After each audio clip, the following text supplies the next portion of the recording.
Hello and welcome to the World Soccer Talk podcast, your weekly dose of talking about watching soccer on TV, online and apps. Coming up on episode 43, we debate whether soccer is a niche sport in the United States or not, as well as updating you on the end of an era at Fox Soccer after two top executives leave the company. And we discuss which European league wants to play regular season games in the United States. Plus, we have a ton of letters from you, the listeners, in our mailbag section. My name is Christopher Harris, aka The Gaffer, and I'm joined by Kartik Krishnaiyer. Kartik, both you and we survived Hurricane Irma. What an ordeal that was. I ended up evacuating and went to Tennessee just to get away from the storm for about a week, and I had no power in Florida for about 5 to 6 days, so I was glad I got away. What about you? How did the storm end, or the hurricane end up for you? Well, it was a lot worse than it should have been. The area you and I live in got, according to the National Weather Service, got Category 1 force winds and Category 2 force gusts. But it still absolutely ravaged this area. 90% of the people were left without power, myself included, you included. Obviously, you weren't in town, but there was no point in you returning when you didn't have power. And tree limbs down, not as much structural damage as is possible in a hurricane. But again, we only had Cat 1 winds in the southeastern Florida area. And just general havoc around town, and trees down, lots of uprooted trees, and just general. I think just a general kind of. I can't even describe the adjective, but there is just a sense that we got hit by a freight train, and there's very little kind of.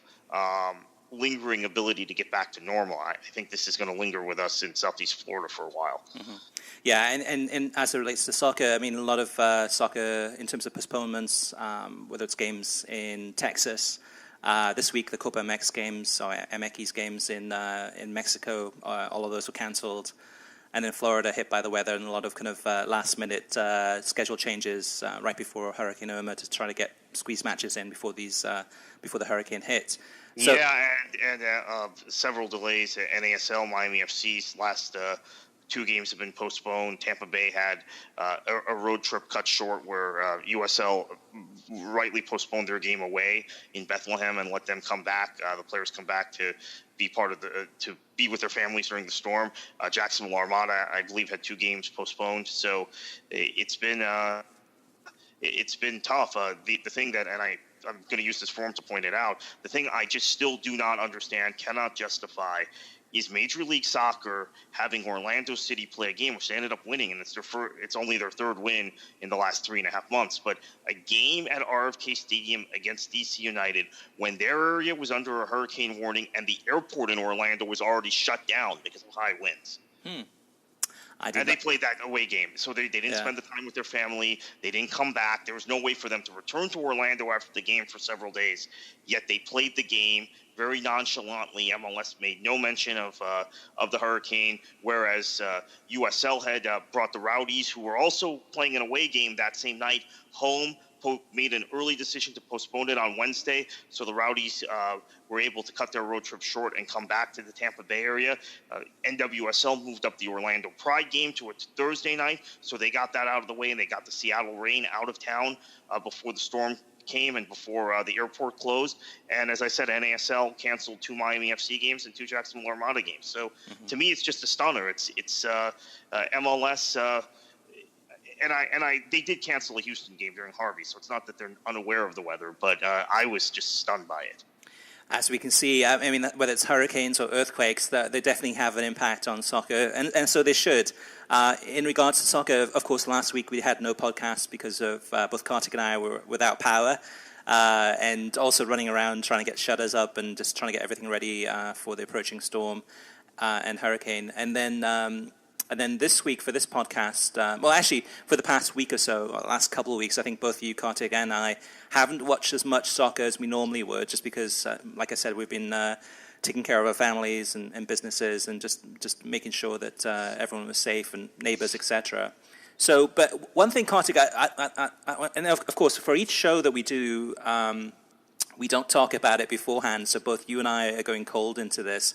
But from the last week or so of watching soccer, and of course I was able to watch quite a few games in Tennessee, but what I did find out, Kartik, was, at least for me personally, was that there haven't been a lot of exciting games. We've seen a lot of kind of blowouts. I mean, a lot of blowouts, whether it's in the League Cup or the Premier League, or a lot of very parking the bus type of games where it's extremely negative and just teams holding on defensively to try to get, a point.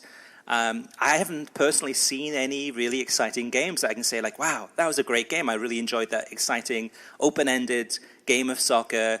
Wasn't that fantastic? And what about you, Kartik? Did you see anything in the last couple of weeks that really stood out?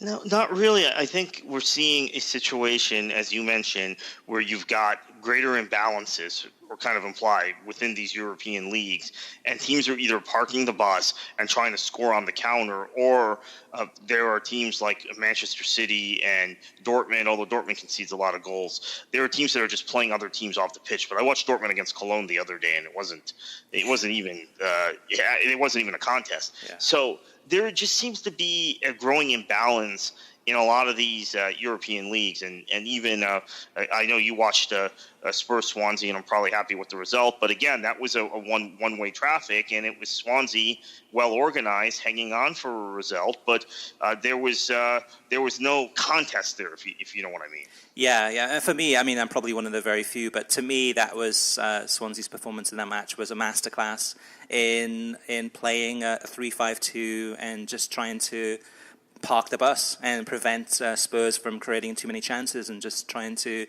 claw away for a draw, and if lucky on a counter-attack, a win. And actually towards the end of the game, last 5 to 10 minutes of the game, it looked like they might get a goal. But for the neutrals, or for the fans of other teams, that must have been an incredibly boring match, as was the Swansea-Newcastle game too, which was Swansea is playing very conservatively. They're a much a different team now than they were under Brendan Rodgers or Gary Monk. This is definitely a very pragmatic Swansea. The thing that I would also note about that game, which to me is interesting, is tactically, you had Pochettino not have any pretense that he would have to defend, and he stuffed another attacker in putting Son in as a left wing back instead of Davies, another attacking player, a guy who had double-digit goals in the Premier League last year, because he figured that Swansea wasn't going to attack and that he would use those wing back positions, or one of those wing back positions, to fit another attacker into his team. And I wonder if that will be a growing tactical trend as teams park the bus. Since more and more teams are playing with 3 at the back, do you use those wing-back positions to, maybe this is something Liverpool does because they have so much trouble against bunker teams. Maybe now that they've signed Alex Oxlade-Chamberlain, they do play him at right wing-back in those sorts of games. Yeah, it makes sense in terms of a competing tactic that to kind of break down that wall of sometimes you got 10 defenders essentially behind the ball.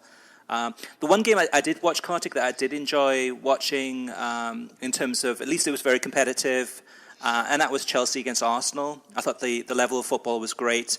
It was really one of those games where Arsenal lifted up their performance to a level that really competed well against Chelsea. And to me, it was an example of a highly entertaining 0-0 game. Because a lot of soccer critics say, 0-0, how boring could that be?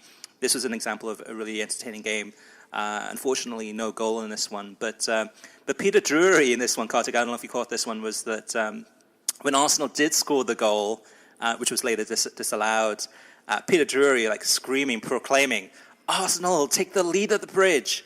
And it was so kind of emphatic, so kind of oh my gosh, did you just see that? This is history in the making. Look at this. And then the whistle blew to disallow the goal. A little bit of egg on the face of Peter Drury, but it is what it is, I guess.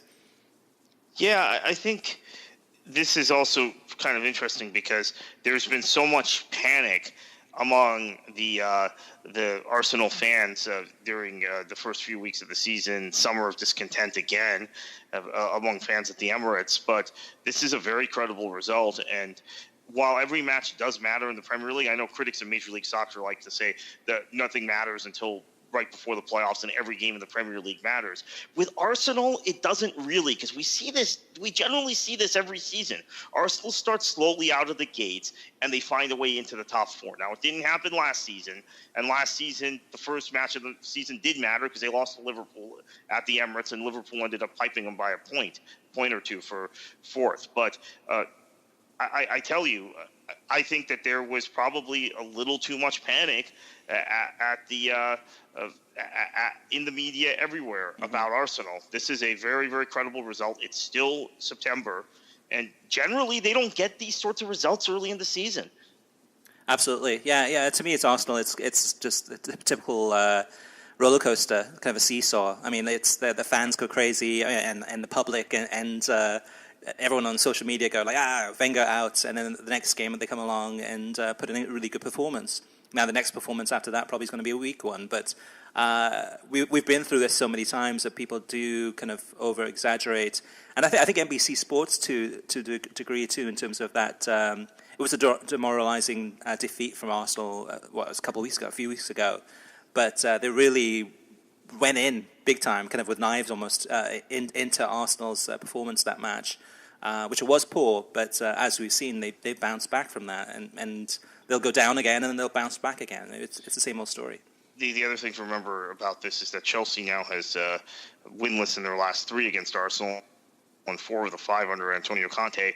Chelsea's great record-breaking Premier League season last season, when they won the title, was largely on the backs of how they performed against the other sides in the league below the top 6. So they dropped points last season to Arsenal. They dropped points to Liverpool. They dropped points to Man United, but they dropped points to Tottenham. But they had 95 points or whatever at the end of the season. So they are 93 points, whatever it was. I think that this will disappoint Antonio Conte, but they, other than that one-off against Burnley, have shown over the last 2 seasons they generally don't drop points to lesser sides. And then we had Atlanta against Orlando, Kartik, that was on Saturday on Univision Deportes. For those listeners who don't know, this was a MLS record attendance. It broke the record at over 70,000 people. But what was the television product like in terms of kind of that experience from what you saw, Kartik? Yeah, I DVR'd the game because I had taken a trip out to the west coast of Florida to check out hurricane damage from Irma. And unfortunately, I didn't turn my phone off for alerts, so I knew the score when I got back. The television experience was really good on Univision. I think they do a better job than Fox of capturing the ambiance and the atmosphere at games, and we've talked about this before, obviously with regards to Fox and how they cover various soccer events and how the crowd is drowned out. It seems Univision did an outstanding job. The game was very entertaining. It was Atlanta United, who is an entertaining team. For those of you who don't watch Major League Soccer, they're a team that plays a very slick brand of football. They're able to keep the ball and pass well. They're also able to counterattack, which they did pretty well in this game, although defensively they weren't able to handle Orlando's aerial game with Dom Dwyer and Kyle Larin, which was a good thing for Orlando, because Orlando has had a very poor season. Right. Another aspect of this game that was interesting was that we have a situation where I think Orlando fans, and I know a lot of them listen to this podcast, have a developing, or maybe it's a fully developed, envy and jealousy now of Atlanta, and it's their closest rival in MLS also. Orlando built their team the proper way, if you will, in the lower leagues, worked their way up from USL to Major League Soccer. They were the ones setting attendance records until this year when Atlanta came to the league. Atlanta kind of appeared out of thin air. They're not a former lower division club. The Silverbacks were the lower division club in NASL in Atlanta, and they have a good team. They have the team with the 4th best record in the league, in the entire league, 22-team league, in their first season.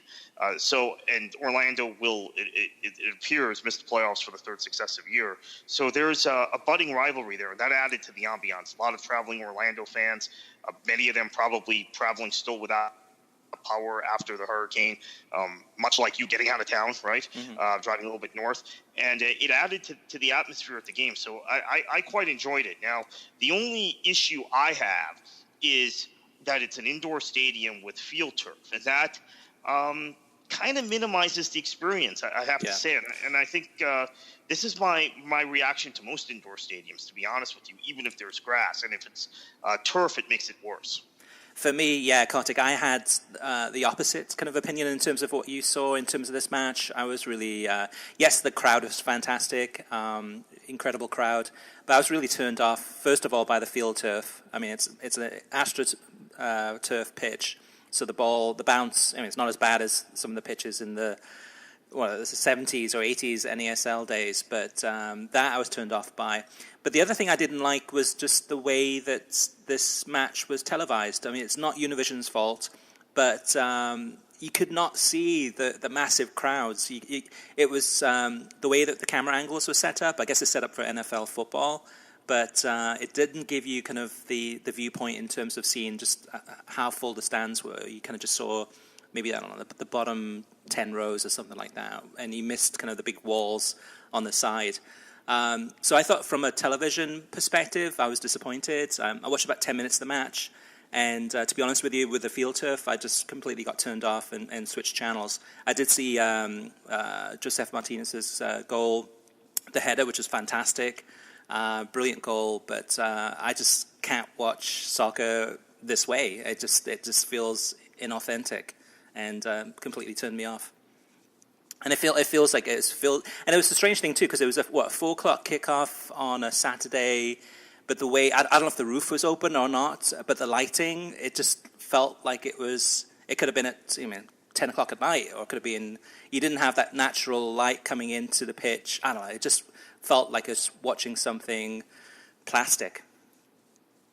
That's my thoughts, Kartik. So let's move on to some of the other games. Well, I'll point out one thing real quickly about that. That's my kind of takeaway from the Atlanta experience, and it's odd because Major League Soccer, Don Garber himself said part of the reason why they opted to elevate the NASL team from Minnesota United, versus going with the Minnesota Vikings bid for an MLS team. And obviously Minnesota's entered Major League Soccer the same year as Atlanta, was that Minnesota United, an established NASL brand, a team that traces its lineage actually back further than any MLS team, back to the early 90s, was building an outdoor stadium. And that was important to Major League Soccer, but for some reason in Atlanta it wasn't important. So that still confuses me. I think there are inconsistencies in what they want in which markets. I'm glad they've done the right thing in Minnesota, by the way. But I can't argue with you on that point. Yeah, the strange thing is I mean, the Bobby Dodd Stadium, to me, wasn't made for soccer, but was a better experience than watching, from a television perspective, watching games there than it is in this beautiful stadium, which looks like state-of-the-art, looks incredible. And I'm sure if you're at the match and you're in that stadium, it's probably a brilliant experience, but just watching it on television just feels, I don't know, it just feels cheap. It just does not feel right. It does not feel natural, because it should be a natural grass. I mean, with the stadium, I don't know. Anyway, let's move on, Kartik. So what are some of the other things you watched this past week that you want to highlight? Yeah, so I watched the League Cup, going kind of out of order here, the League Cup, and I had some trouble with my internet during that, and I don't know if it's my internet, although some other people complained. The ESPN3 stream is either perfect or it stalls for a few seconds and jumps ahead.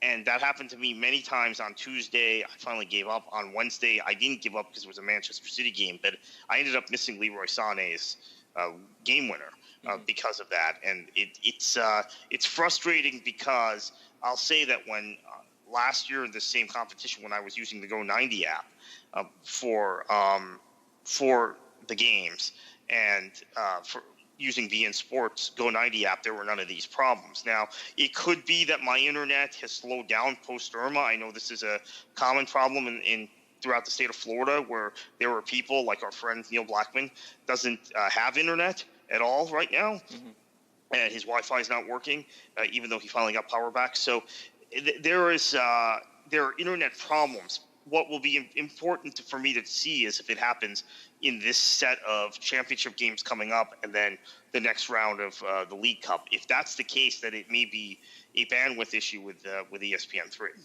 Yeah, I watched most of the games. Well, on the Tuesday, I watched the Reading-Swansea game. I did hop around a little bit just to see what was going on in the other matches.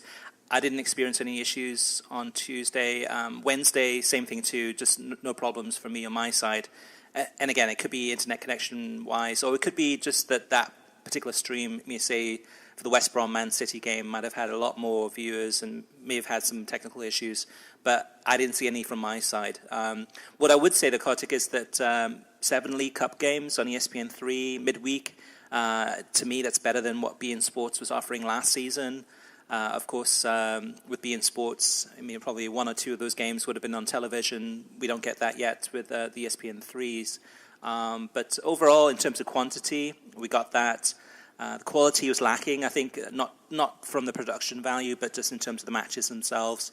Most of them were very one-sided, and actually on the Wednesday's matches, I think in the first 10 or 15 minutes, most of the Uniteds, the Cities, had already scored goals, so I ended up switching over, I think, to Hamburg against Dortmund to watch that match, the second half of that one, and that ended up being a really one-sided game too, so I was looking for a really entertaining game. I could not find one. And that's what I've been doing, kind of struggling with the last couple of weeks, is trying to find some really entertaining two-sided football matches where you never know who's going to win, open-ended, and we're not seeing a lot of that. I would say that for the Hamburg-Dortmund game, it was interesting. Actually, it was positive to see Alexi Lalas in the studio for the studio coverage there with Ronaldo and Ian Joy. And Lalas seemingly interested in the Bundesliga in a studio analysis, did a good job, and didn't seem as bored or monotone as he is sometimes when he's calling some of the Premier League matches, competing in the Europa League. So that was good to see, and actually it was a good broadcast from Fox in terms of the Bundesliga. Anything else, Kartik, that you've been watching the last couple of weeks you want to point out? No, not really. I mean, as you mentioned at the outset, we haven't watched this much football. That Dortmund-Cologne game I did watch. I guess I should mention real quickly U.S. Open Cup final with John Champion and Taylor Twellman. Great atmosphere at Children's Mercy Park.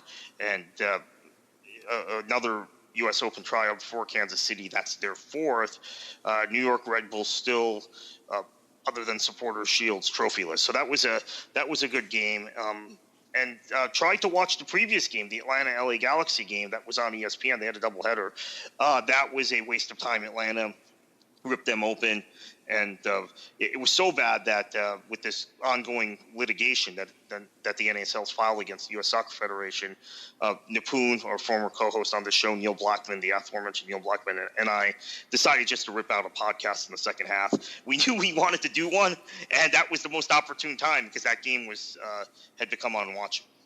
Yeah, I actually watched about 5 minutes of the match. I think tuned in right at halftime, so it was 4-0.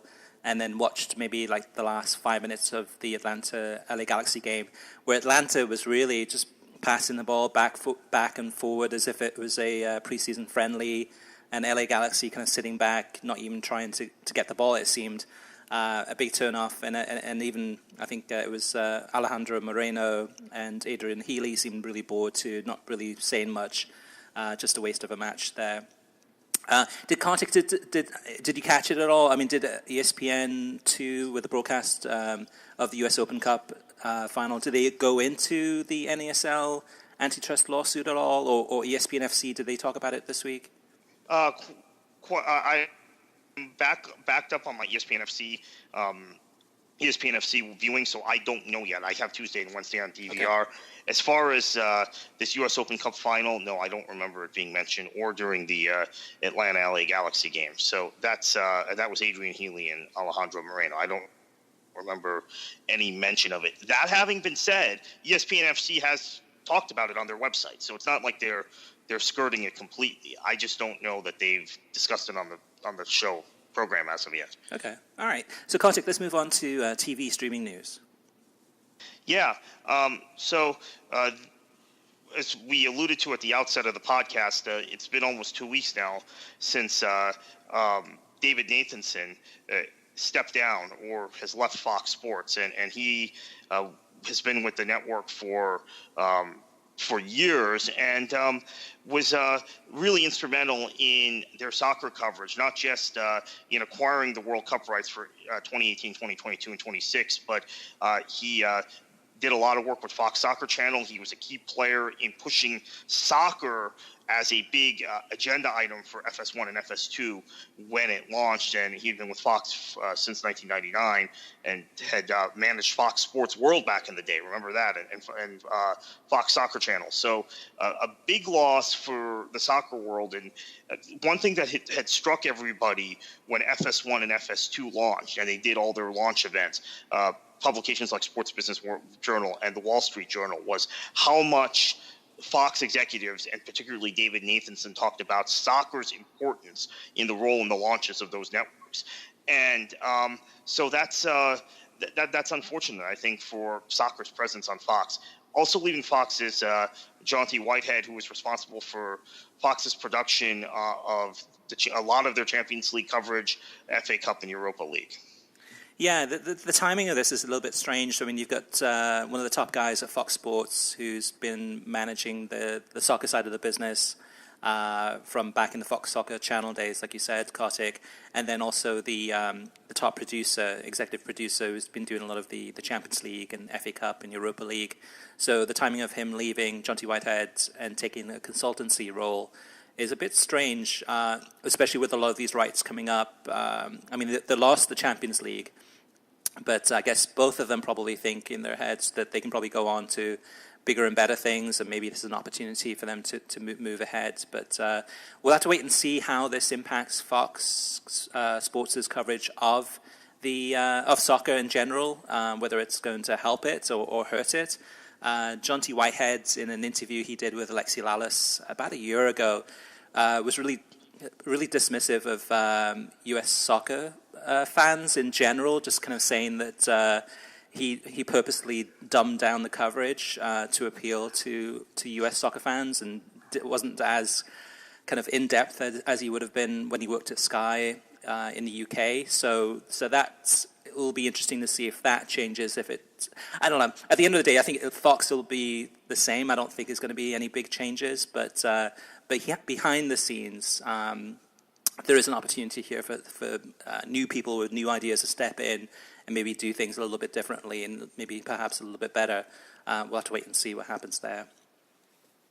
Kartik, in other news, La Liga has announced plans that they would like to go ahead and play regular season games overseas. Now, their president, Javier Tebas, says that the 20 La Liga clubs have discussed the possibility of playing matches overseas, possibly in the United States, possibly in China, as part of their regular season schedule. And La Liga would have to get approval from UEFA and FIFA to make this happen. There was an article, actually, I think about a week ago, from Bobby McMahon on Forbes, and he said that La Liga is really kind of thinking too big in terms of what they think that La Liga is all about, because other than Barcelona and Real Madrid and Atleti and maybe Sevilla, really, who's going to watch, Eibar against Las Palmas? So who's going to get excited about watching, some of the other teams from La Liga? It's really about Real Madrid and really about Barcelona, and those are just two teams out of 20. What are you going to do about the other 16 teams that are not going to be as big as those? So that one maybe is just a lot of talk from La Liga, but perhaps out of all the leagues in Europe, La Liga has been the most aggressive in trying to change everything, change the format, change the kickoff times, and really try to go global. So you never know. It's but big plans here from La Liga. Kartik, what about some other news?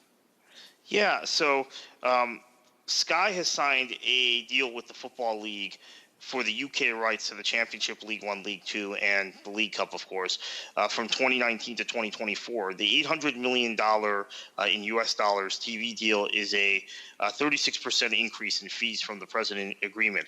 Under the new deal, this is important because there are a lot of midweek fixture dates in the Football League. Sky will be able to stream all midweek championship games, which the first time in the UK for a deal like this, and that's a great deal for fans, because typically those games kick off at 7:45 or 8 o'clock local time, and there has been complaints by fans that it's a weeknight, they can't get to the grounds, they can't travel the way they normally would, and they don't get to see the matches. So that's a pretty big deal. Yeah, and it could have an impact in the US. I mean, right now, ESPN3 is streaming usually maybe midweek games, maybe one or two. So a lot of that is because the other games aren't available. So in 2019, if ESPN still has the deal through BAMTech, there's a possibility that they might be able to show more of those games to the US. The other complication, though, too, is that iFollow, which is the streaming service from the clubs in the Football League, they stream, all of the games, almost all of the games, worldwide outside of the UK and Ireland. So it'll be interesting to see what happens there, because you've got people paying subscription fees to see those games, and now if more games are going to be available, does that decrease the number of iFollow subscribers as people then continue to watch it on ESPN3? But we're still a ways off from knowing exactly if ESPN3 and BAMTech would even have the rights at that stage and how that would impact. So, and something to keep an eye out for.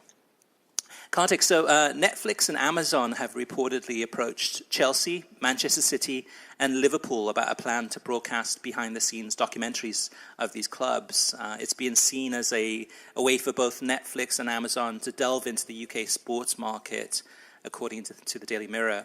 Now, we saw a few years ago, maybe even 4 or 5 years ago now, Being Liverpool, which was meant to be part of a whole series that Fox Sports launched. They wanted to do Being Arsenal, Being Manchester United, but they launched Being Liverpool, which was a documentary series behind the kind of a fly on the wall, which is like a 4-part or 5-part series, and it was shot and filmed and released in the UK and the US, and for the most part, it was kind of it was mixed reviews. I thought it was actually, at the time, the only things I actually remember from it, just a few scenes, and that was the Brendan Rodgers envelope trick that he did with the players in the hotel, and then there was the Raheem Sterling, where Brendan Rodgers told him off in a training session for not listening or not paying attention. And then I remember kind of the poet talking about Liverpool and what it meant to live in the streets of Liverpool and things like that. But the rest of it's kind of a blur. I don't really remember too much of it. But what do you think, Kartik? Do you think this could be a good idea, or is this something that could be along the lines of Being Liverpool? No, I think it could be a very good idea. And actually, Fox, had they not lost the Premier League rights, were exploring doing a Being Man City and Being Chelsea. So it's the same clubs that 5 years ago now, because that was 2012, early in the 2012-13 season when those Being Liverpool specials aired, would be similar clubs, and I think it's a good idea. Although I have to say, I've enjoyed NBC's behind-the-scenes looks at using Gary Lineker's production company at Crystal Palace, West Brom, Watford more, because those are still more homespun.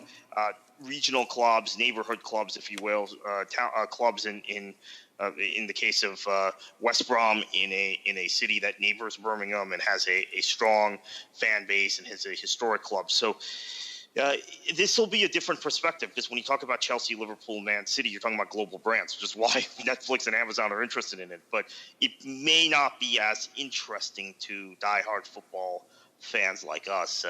To me, the standard is still the QPR 4-year plan documentary. Yeah. That's the gold standard. I do a refresher course every 6 months and watch that documentary again, because it reminds me about some of the behind the scenes at a football club, and that's a pretty high standard. I'm not sure Man City, Chelsea, or Liverpool will ever give the kind of access to documentary filmmakers, because of the consciousness they have about their brand, right, to get that level of interest. Yeah, to me, it seems to be more of a promotional piece. I mean, and I'm sure the clubs are looking at this. I'm sure Liverpool looked at Being Liverpool as a promotional piece, mainly for the USA. How do we promote our club to a much bigger audience? Between Mondays and Fridays when there's no matches on, how can we get our name out there and win new fans? And the QPR example was a great one in terms of really what a documentary is all about, in terms of having getting in and finding out all the dirty details as well as the good details about how a club is run. Kartik, what about the last piece of news for this section? Yeah, so this weekend we're going to have another one of those MLS NFL Double Headers on Fox Sports over the air. Last year they had 1.3 million viewers, more or less, the most watched MLS telecast of any kind in 12 years. They're once again going to do a similar thing this year with a split national coverage. Those of you who have a 4:15, I believe it is, NFL kickoff will get the on Fox, on your local Fox affiliate, will get Sporting Kansas City versus the LA Galaxy from Children's Mercy Park, a U.S. Open champion. Kansas City against a struggling LA Galaxy team have lost both of their last two games 4-0, including 4-0 last night at Atlanta. Speaking of Atlanta, if you have a 1 o'clock NFL kickoff on your local Fox affiliate, you will get Atlanta United against Montreal at Mercedes-Benz Stadium. Big game, Montreal. Huge victory over Toronto that came out of nowhere at BMO. They're back in the playoff race. It looked like they had been written off for dead. So if they can win this game, Montreal, they're right back in the mix. That game would be a 5 p.m. kickoff on your local Fox affiliate. You're going to have to check your local listings wherever you are to know which game you're going to get. Yeah, and also Landon Donovan's going to be making his MLS broadcast debut on Fox this weekend, Kartik, as part of one of those games. I don't know which game he'll be on, though. I have to mention that. But do you, by any chance? I do not. If you want to take a look in a second. But, I mean, to me, Kartik, I mean, this is just a way for MLS to juice the numbers. And essentially, I mean, you could have Halifax Town against Accrington Stanley and put that on a broadcast next to an NFL game this Sunday and get major numbers and report that even Accrington Stanley had over 1.2 million people watching this game. And when it's not really, it's all it is you're doing a doubleheader with an NFL broadcast. And for all the bars and all the homes that have the NFL games on, they're just hoping that people just leave the TV sets on and not even pay attention to the match. Donovan will be working with John Strong on the Los Angeles Kansas City game, which is, I think, a little bit unfortunate. I'd like to see him on the Atlanta game. That game will be Del Camera and Brad Friedel. Yeah, so it's Atlanta would have been a better one, but yeah. Anyway, you can predict next week, probably by Tuesday or Wednesday, probably Wednesday. You'll have an MLS press release going out and a story on Twitter about MLS breaks records. Look, I don't know if you remember. You probably remember this. Some of our listeners don't. There was a season where Fox decided to throw tape-delayed Premier League games that they had already shown live on Fox Soccer Channel at 11 a.m. on a Sunday on after NFL games, and they got even higher numbers than this. I mean, it was pretty I thought it was pretty absurd. There were games that, if you had any interest in soccer at all, you probably already knew the results of. One was a Liverpool-Arsenal game, a Liverpool-Man United game, if I remember. Well, Chelsea. It was Chelsea-Liverpool, and it still holds the record for the most watched Premier League match. I think it was 1.6 million. It was on a Sunday, tape delayed. I think it was around about this. Yeah, it would have been like January or February. But yeah, again, too, it's a number that I just don't pay much attention to because, yes, it's a massive number no matter who's playing, if it's MLS or the Premier League in the past. But it's a fake number. It's just, to me, it's not a real number of the number of people who are actually wanting to go out of the way to watch the match. And we've seen this with the Bundesliga. The Bundesliga did this, I think, last year or the year before. They had a big number. They had like a 1.1 million number of viewers for a Bayern Munich game that was tape delayed. And the following week, when Bayern Munich had their game on FS1, I think like a week later, it had 68,000 people watching it or something like that. It's just, to me, it's just a way for both Fox and MLS to say, hey, look at us, aren't we great? And just to juice the numbers up, just make the numbers look a lot bigger than they actually are. Yeah, I think that also another thing that's happened is the shift of early season MLS games from ESPN2 to ESPN, which began last season. There were far more ESPN broadcasts than ESPN2 broadcasts. That bumps the numbers up slightly. But again, now we're seeing late in the season most of those games on ESPN2, so that offsets it a bit. But it's just interesting to look at the tricks that Fox and ESPN play to try and bump up that MLS bottom line number ever so slightly so they can say the ratings are improving each season. Right. When in reality, we know the television audience is stagnant. Yeah, and as of last week, I think MLS numbers, TV numbers for this season are down about between 4 and 6%. So this will give them a bump, and this may move it up to, they're down 2% now after this big weekend or something like that. We'll have to wait and see. But anyway, that's just me trying to be at least realistic. In some ways, it's an opportunity. It's an opportunity for more mainstream fans to watch a soccer match and just come across it by accident. And hopefully they'll continue watching MLS games or Premier League or whatever it is in following weeks. But we've seen that this isn't the case. But anyway, let's move on, Kartik. TV ratings, we don't have all of the numbers in yet, but we do have a few. So I'll just go through a few of these. Of course, we'll have all of them later this week on worldsoccertalk.com. Spurs against Swansea was on NBC. That one had 621,000 people. Man United against Everton on NBCSN. That one had 534,000. Watford, Man City, they had 335,000. Oh, let me, before I completely forget, let me mention a smart move by NBC, Irma related, for the previous week, which was to bring Andres Cantor up to Connecticut. I wasn't able to watch it because we were in the middle of Irma, but Andres Cantor was apparently in the NBC studios on the English language broadcast of one of the games, flying up from Miami and going to Connecticut. And that would have been a treat. I wish I had seen it, but we had already lost power by that time. Yeah, me too. I think either that or I was traveling, but I missed it too. I did hear about it, but I was wondering why, but that makes total sense, Kartik. So Chelsea against Arsenal was on CNBC. That one had 328,000 viewers. The USA-New Zealand friendly, the first one, which was on last Friday on ESPN2, had 272,000. And then the final two was New York Red Bulls against Philadelphia on ESPN on Sunday, and that one had 259,000 viewers. And then last but not least, Southampton against Crystal Palace, 209,000 on NBCSN. Kartik, moving on to our listener mailbag. The first question or comment is from a listener, and he posted this on the website. This is in response to our last podcast where we talked about kind of criticizing the U.S. soccer media for being soft on the U.S. men's national team, especially after the poor performances of late. And it's from Silver Ray, and he says, I have yet to see a scathing article on how Bruce Arena is failing U.S. soccer on worldsoccertalk.com. Hold yourselves responsible too.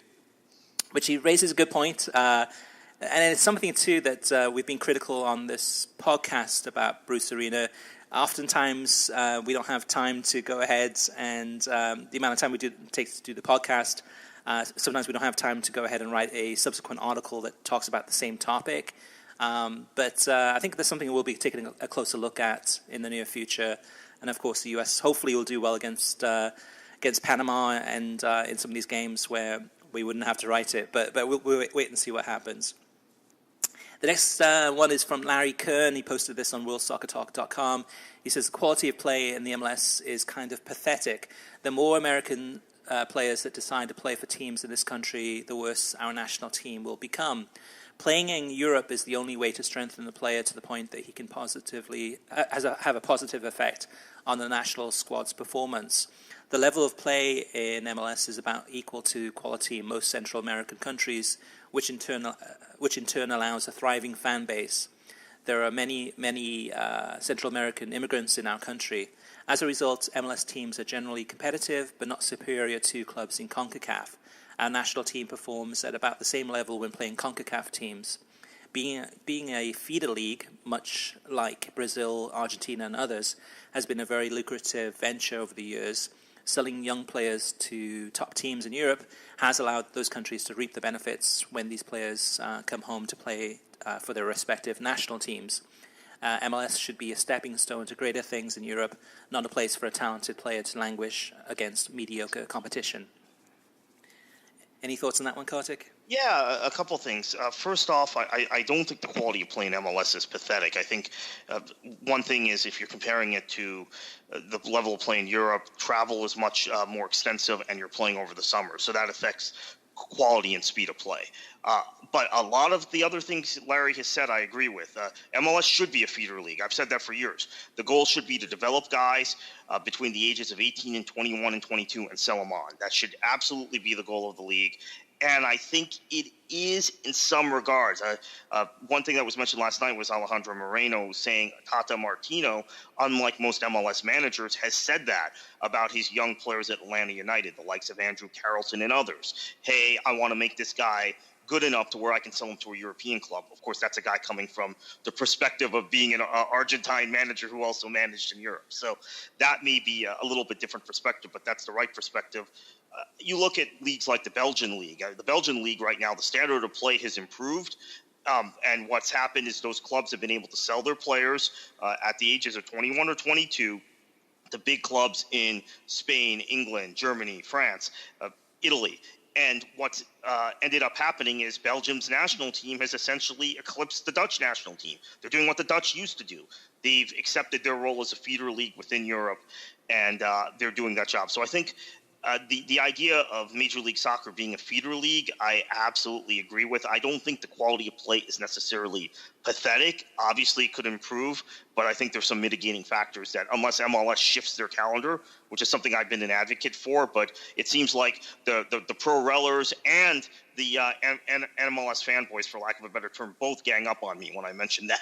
But unless the MLS shifts its calendar, I don't think the quality of play is really going to improve that much, honestly. I think that has so much to do with the slowness and methodical nature of the game, that you're playing in the hottest months of the year in a region, North America, that generally is hotter than Europe during the summer anyway. Raymond Orosco on Facebook posts, he says, you guys have a phenomenal show, and I agree on your points when it comes to the vocal U.S. soccer fan on social media and the reporters to report in U.S. soccer, but I think it says a lot about American sports mentality in general. If you look at NBA players or NHL players that play in international competition and underperform, if they're wearing the U.S. jersey, the talking heads, media criticism is light compared to if they were to underperform for their club teams or individual teams in their respective sport. Next up, Kartik is Leonard, and he posted this on worldsoccertalk.com. He says, what do you guys think about the new CPL? Is it a threat for MLS or a welcome competition? Oh, I'm real excited about the CPL. In fact, I would reference an article I wrote a few years ago for Plastic Pitch magazine, Canadian soccer magazine, probably about 3 years ago now, advocating the launch of the CPL when it was first being talked about, and advocating it from an American perspective, saying, hey, I think it's important you guys in Canada have your own domestic institutions where you take care of the Canadian players.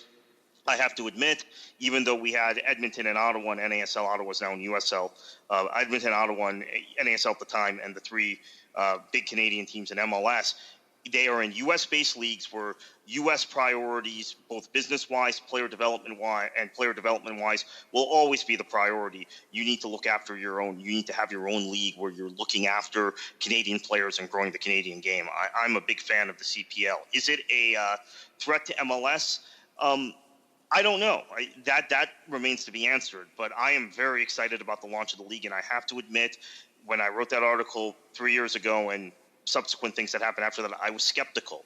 I'm always skeptical of the CSA's ability to pull things off because they have such a spotty track record. But it looks like the new leadership of the Canadian Soccer Association is going to pull this off, and kudos to them. And there's going to be some very interesting investment groups, by the way. CFL money, perhaps FC Edmonton jumping, maybe Ottawa jumping from USL in a few years in this league. So it'll be a good watch. And Chris, that might be another league that we have here on American television that people are interested in.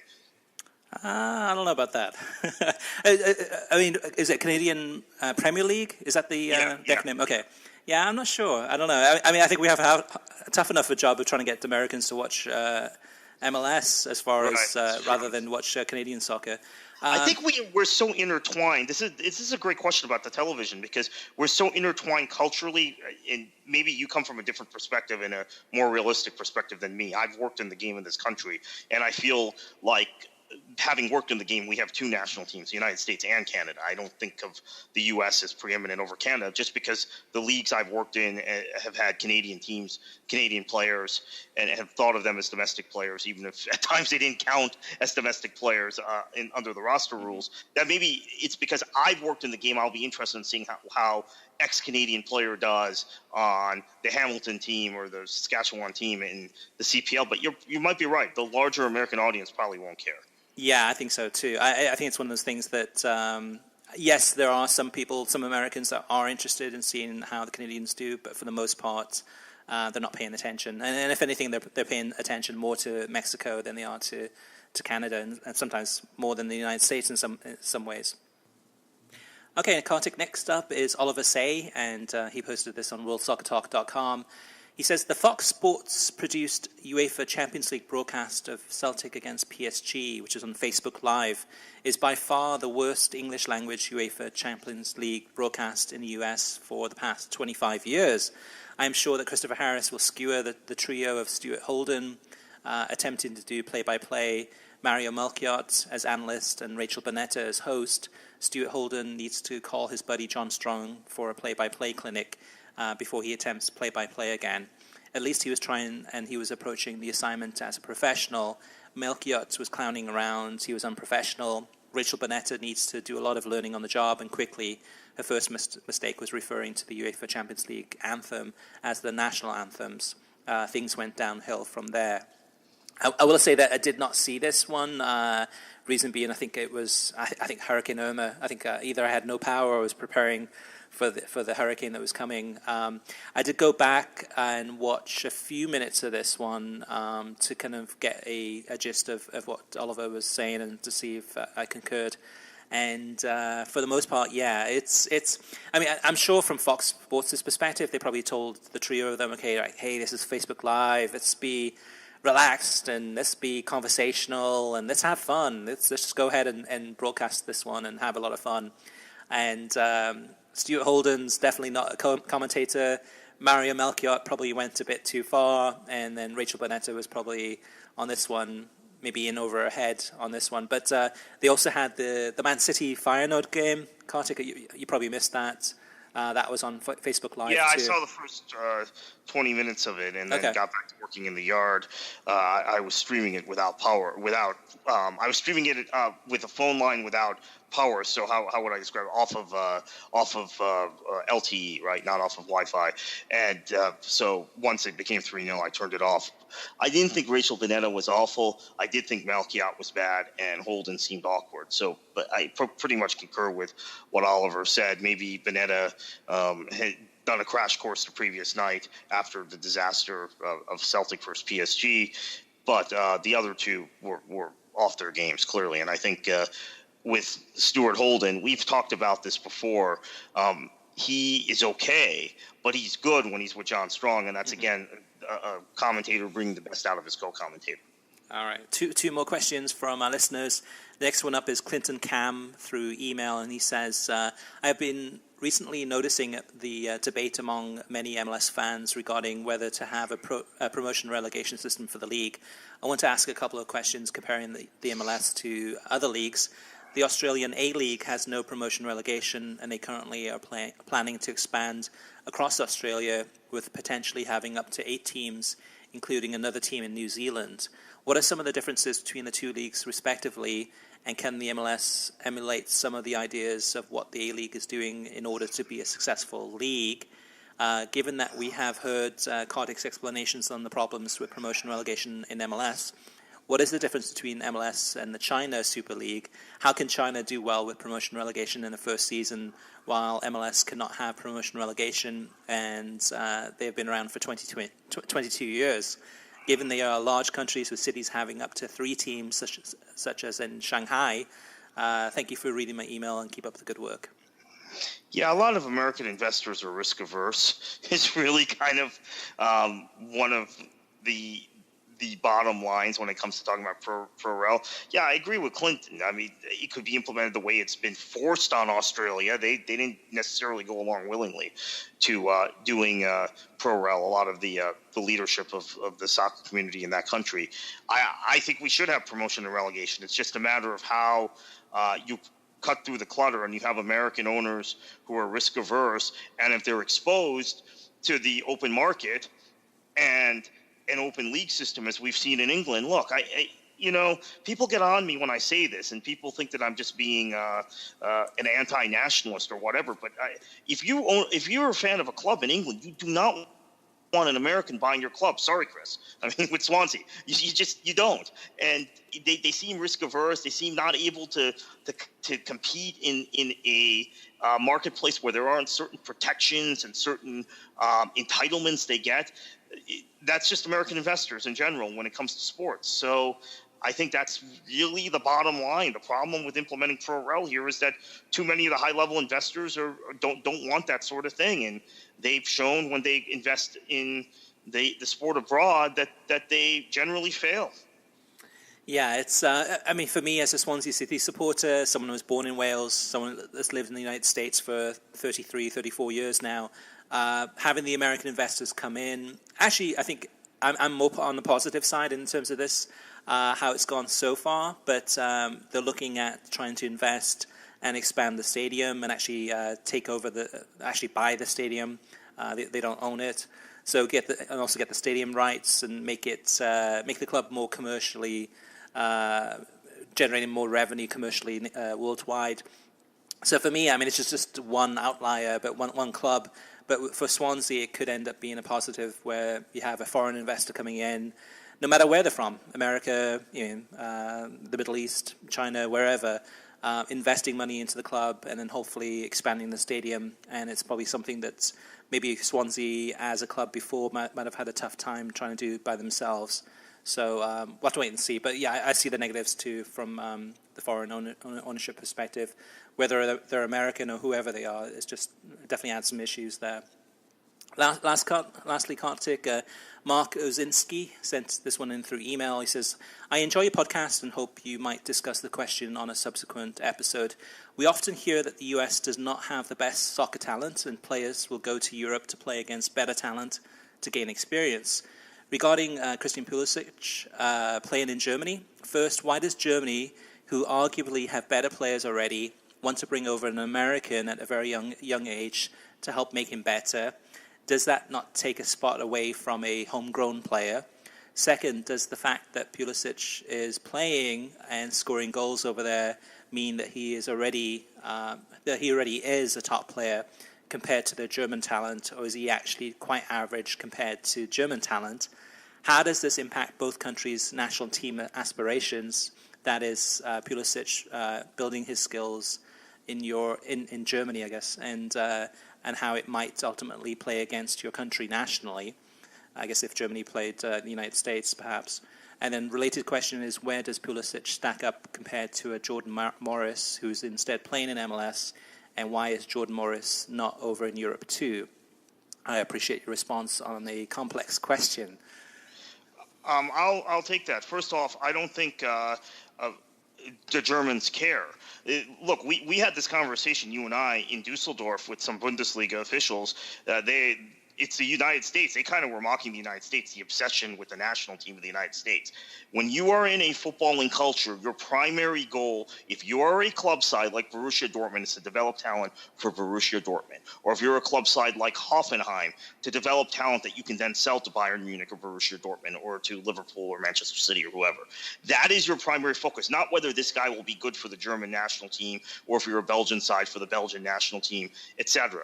Club football. That's the culture. That's who develop players in these countries. Mm-hmm. I don't think Germany cares that they're developing an American player who might come back and haunt Germany. Now, it was a little ironic, though. There was a game here in Florida in Jacksonville in 1999 where Germany played the United States, and the United States won, and they scored 3 goals, and all 3 goals were scored by guys who were in the Bundesliga. And in the case of Jovan Karofsky, who I think had one of the goals, had been there a while. So that there is those ironies in international football. Look at the U.S. this past month, right? Every goal against the United States was scored by someone in Major League Soccer, who you could argue that oh gosh, MLS is helping the rest of CONCACAF more than the United States, and I think at this point it is. The point is, I just don't think people care. Now, on the clubs care. They're looking to develop talent for themselves. Mm-hmm. On the Jordan Morris question, he made a decision. First of all, he played college soccer, so he's on a completely different trajectory than Pulisic. He made a decision to sign with the Seattle Sounders when he had an offer from Werder Bremen.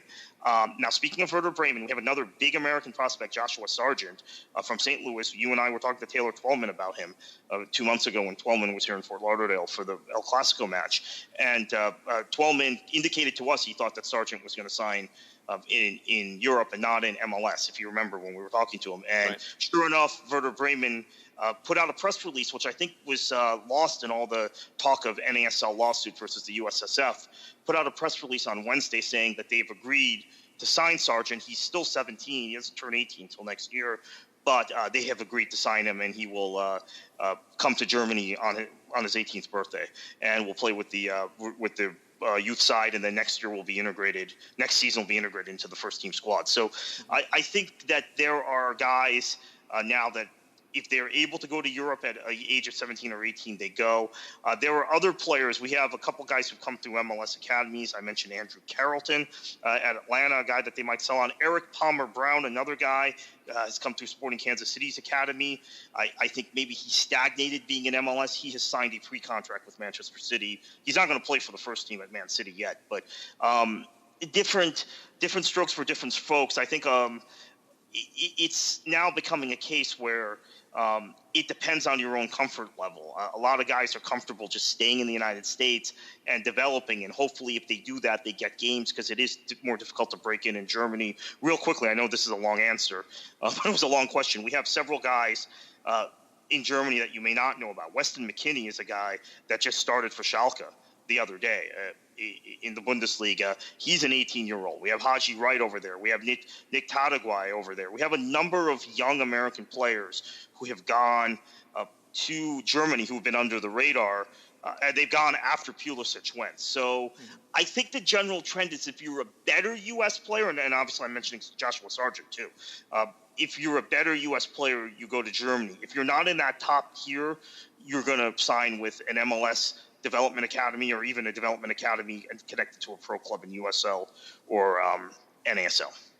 And it's not just about playing time, though, too, Kartik. I think it's also about the coaching level, the training that they're getting. Yeah. In Germany, it's much, much higher. So it makes sense. And actually, at the end of the day, it will help out the U.S. national team, but not directly. And in answer to the question from before, too, I concur in terms of, from Mark, is that it's based on the club side, but it can help the national team on the U.S. national side. But that's not what they're thinking. They're thinking on a club-specific basis. How does this impact Dortmund or Bremen or whichever the team is?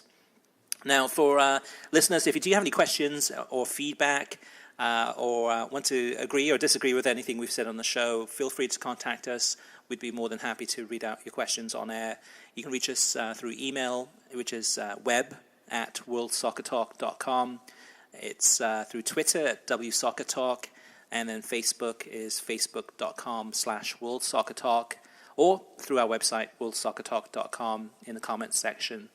Now, Kartik, moving on to our feature topic of the week, and this is one that you and I kind of traded some emails back and forth earlier this week. We were kind of discussing some story ideas, and I had one story idea, which is talking about how soccer is no longer a niche sport, and it's a lot of people say soccer is just a very niche sport in the United States, and every time I hear that, it just rubs me the wrong way. I completely disagree with that. But I think from your perspective, I think you agreed with it. So yes. We were going back and forth. We didn't get a chance to discuss it, so we thought we'd discuss it here. But I'll let you go first in terms of your thoughts on this one, and then I'll step in a little bit. Yeah, and I have an article that will be up at World Soccer Talk fairly soon regarding my point of view. I think there's a difference between being an underground sport, which soccer was in this country 10 years ago, to being a niche sport and then being a mainstream sport. I think there's three things on the ladder. I would say mainstream sports year-round are really just football, baseball, basketball. That's it. Maybe golf, maybe NASCAR racing, maybe. Golf, there tends to be spikes around the majors and also the major tournaments, the 4 major tournaments, championships, and the World Golf Championship events.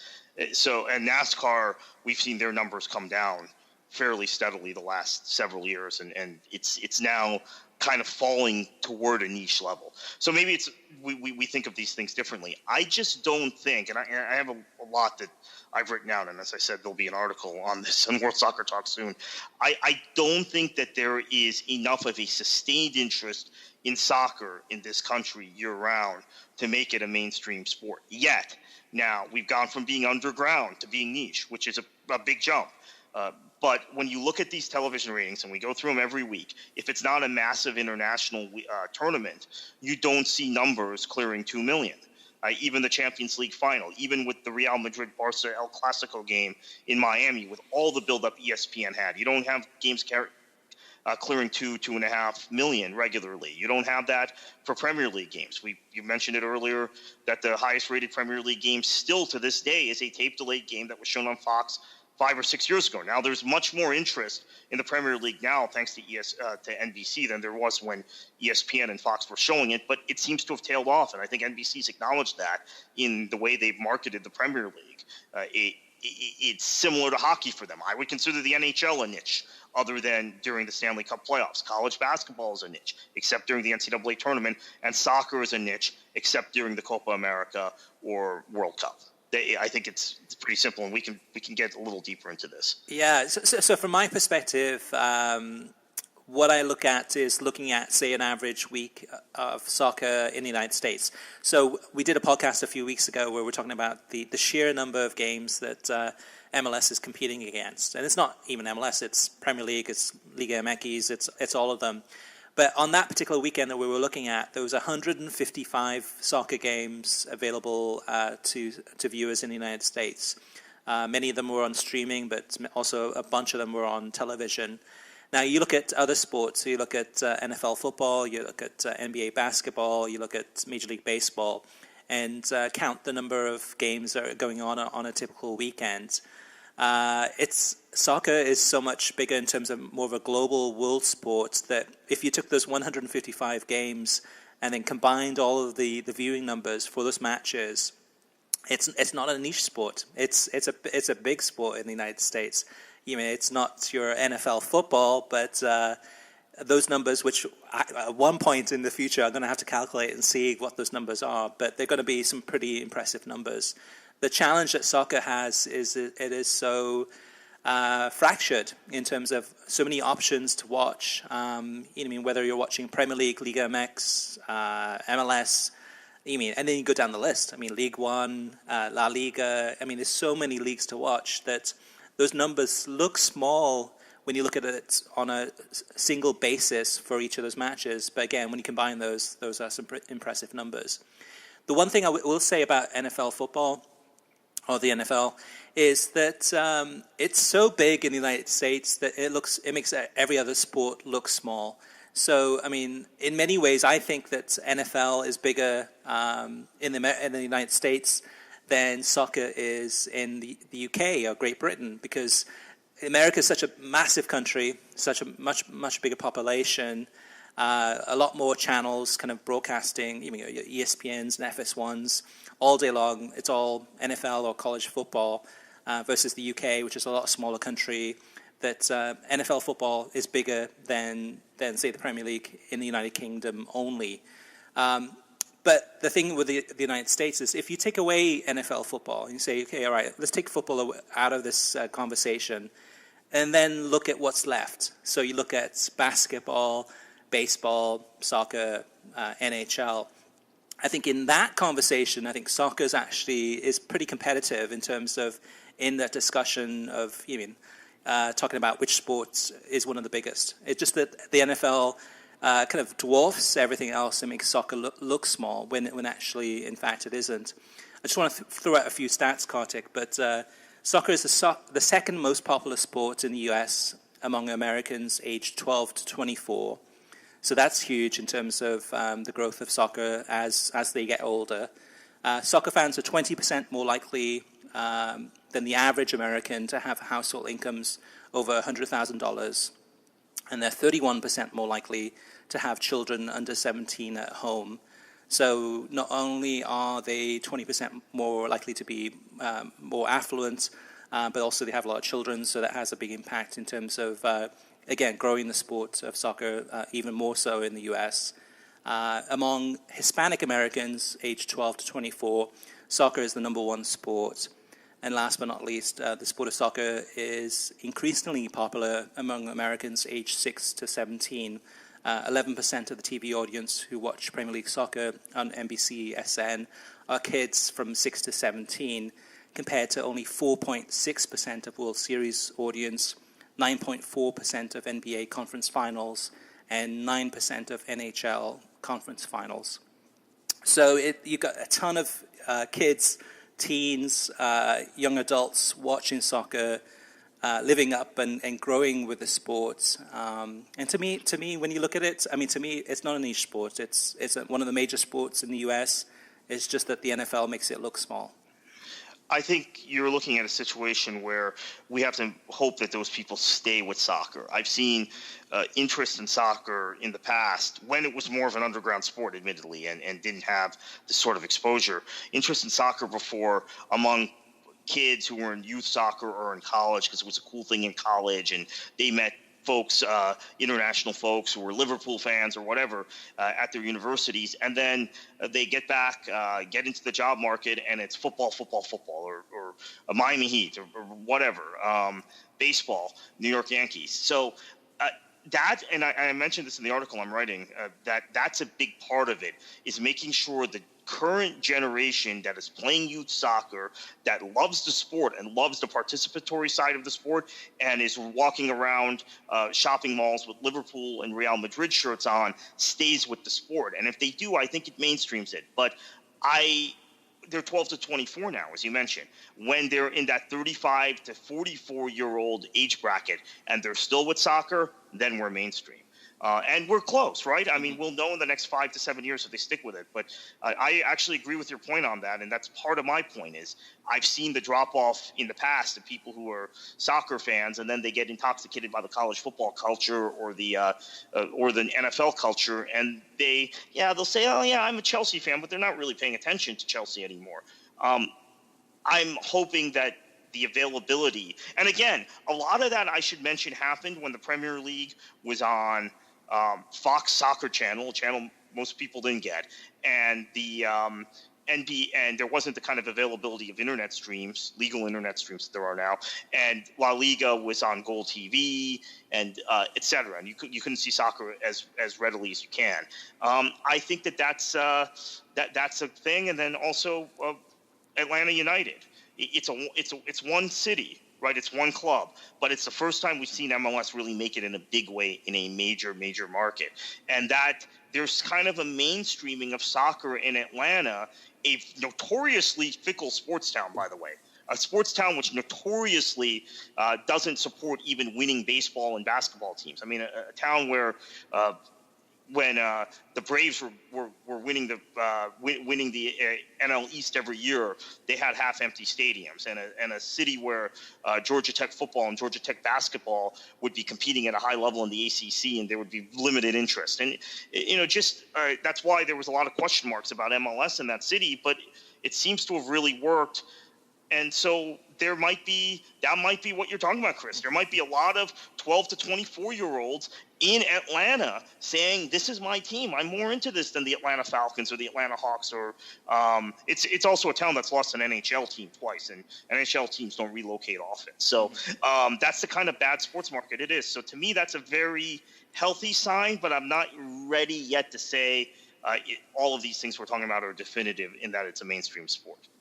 one of the biggest factors, I think, is accessibility. So we talk about a lot of these kids, they're getting into soccer, it's their favorite sport or second favorite sport, and they're between the ages of 12 and 24 or say, 12 and 27, say, perhaps.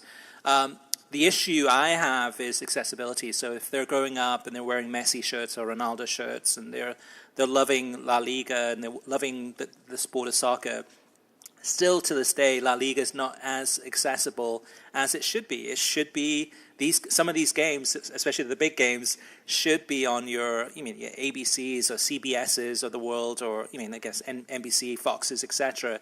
Instead, it's on beIN Sports, and there's nothing wrong with beIN Sports, but it's not as accessible. And that's part of the reason, I think, in many ways, that NFL is so popular, and that the NBA is that you can be switching on Fox, your local Fox station, and be watching these games. You don't have to try to get a diagram to figure out, okay, now how do I get beIN Sports? And, okay, all right, it's not available, or FS2, it's not available in my area, but then now I have to get a subscription to a streaming service, and I have to get a Chromecast to be able to stream it to my TV set. It's just too complicated, too many steps for a lot of people. So making it as accessible and as easy as possible to watch the sport is going to help on a continuous basis. And I don't mean just an MLS game as a double header of an NFL game this weekend, and then you don't see it again on there for another year. I'm talking about on a regular basis. So it's I don't know. It's going to take time. I still think it still rubs me the wrong way when people say it's a very niche sport. I disagree with that still. But there's still a long way to go for it to grow, but I still think it's established as a major sport in the United States, and will continue to do so.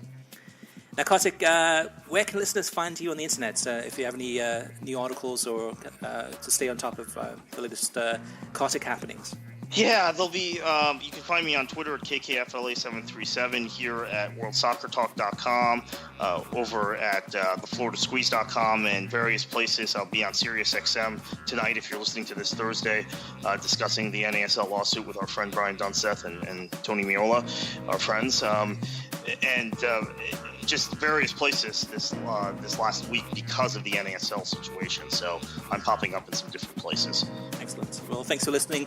You can get a new episode of the World Soccer Talk podcast every Thursday.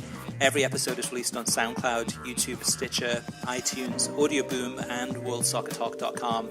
If you like the show, share it with your friends on social media and give us a review. And Kartik, what should they do? Enjoy your football.